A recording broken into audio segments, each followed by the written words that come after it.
Cease fire टूटा।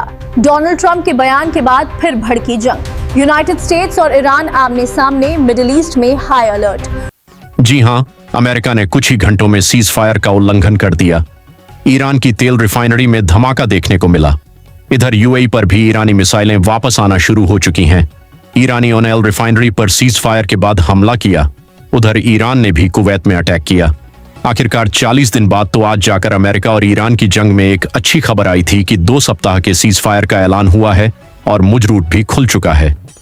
यूं लग रहा था कि मानो आज शांति वाली नई सुबह उगी है, लेकिन ट्रंप चाचा को कौन समझाए। अमेरिका तो फिर से हमले करना शुरू कर चुका है।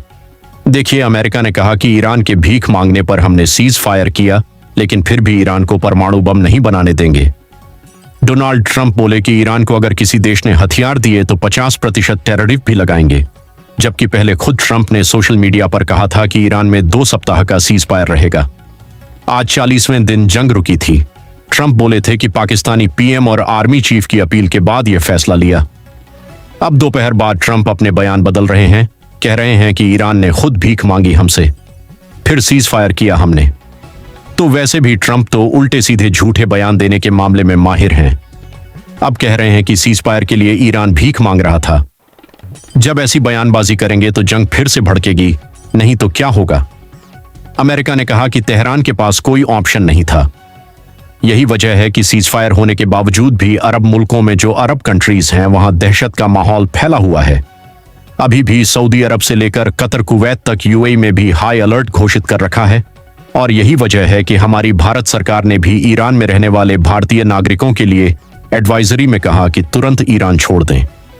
भारत ने सीज फायर के कुछ ही घंटे बाद भी यह फिर से एडवाइजरी जारी की आज 8 अप्रैल को, क्योंकि इंडियन गवर्नमेंट को भी पता है कि ट्रंप इतनी आसानी से मानने वाले हैं नहीं और अपने किए वादों को कभी भी तोड़ सकते हैं, वह कभी भी मुकर सकते हैं। यही वजह है कि भारत सरकार ने भी कहा कि ईरान में रहने वाले भारतीय नागरिक जल्द से जल्द कंट्री छोड़ दें। ऐसा अभी अमेरिका का प्लान है। अगले 15 दिन थोड़ा शांति भरा माहौल रह सकता है, लेकिन हॉर्मज रूट कब खुलेगा, इसको लेकर भी अलग अलग जगहों पर मीटिंग होगी। इधर ईरान ने भी वार्निंग दे दी।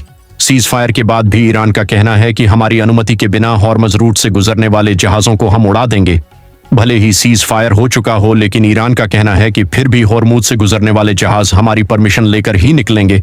और समझौते के तहत ईरान हॉर्मुज से गुजरने वाले जहाजों पर अब ट्रांजिट टैक्स भी लगाएगा। मतलब टोल टैक्स की तरह वहां से रूट से गुजरने वाले जहाजों पर टैक्स वसूला जाएगा। इससे ईरान को कमाई भी होगी, युद्ध में हुए नुकसान का भरपाई कर पाएगा। ईरान हालांकि इस टैक्स का असर महंगाई के रूप में देखने को मिलेगा। दुनिया भर में हमारे देश में भी पेट्रोल, डीजल, फ्यूल, एलपीजी वगैरह जो है वह और महंगी हो सकती है। ऐसा, और इधर सीज फायर के बाद आज डोनाल्ड ट्रंप ने टेरिफ अटैक भी कर दिया। बड़ी घोषणा करते हुए कहा कि ईरान को अगर किसी भी देश ने हथियार दिए तो उन देशों पर 50% ज्यादा टैरिफ शुल्क लगाऊंगा।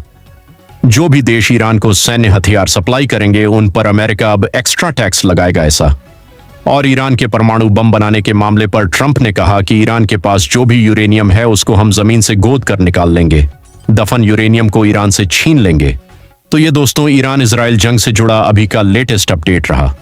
बड़ी खबरों के लिए जुड़े रहिए आप अभी तक के साथ। जय हिंद, जय भारत, वंदे मातरम।